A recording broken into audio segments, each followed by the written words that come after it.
Okay, good morning everyone. Yemo bi biara ache e wo Okuapemman mu enti e na no pay. Ye be ka Okuapem. Enti ye be ma ye papa ache na ye bisa ne din ne ba bia ofi a wa be join ne anopay work. That is yemo ache anopay.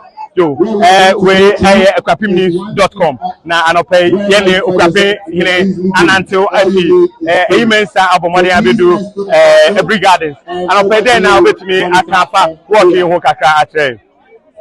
Your friend Nana Odwi Kwaku Manu Aprede Amankrado.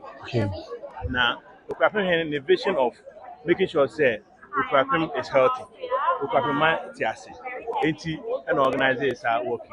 So na yakumu gain be ne eninya na obia etumi ide fit stores the Odwi ebe.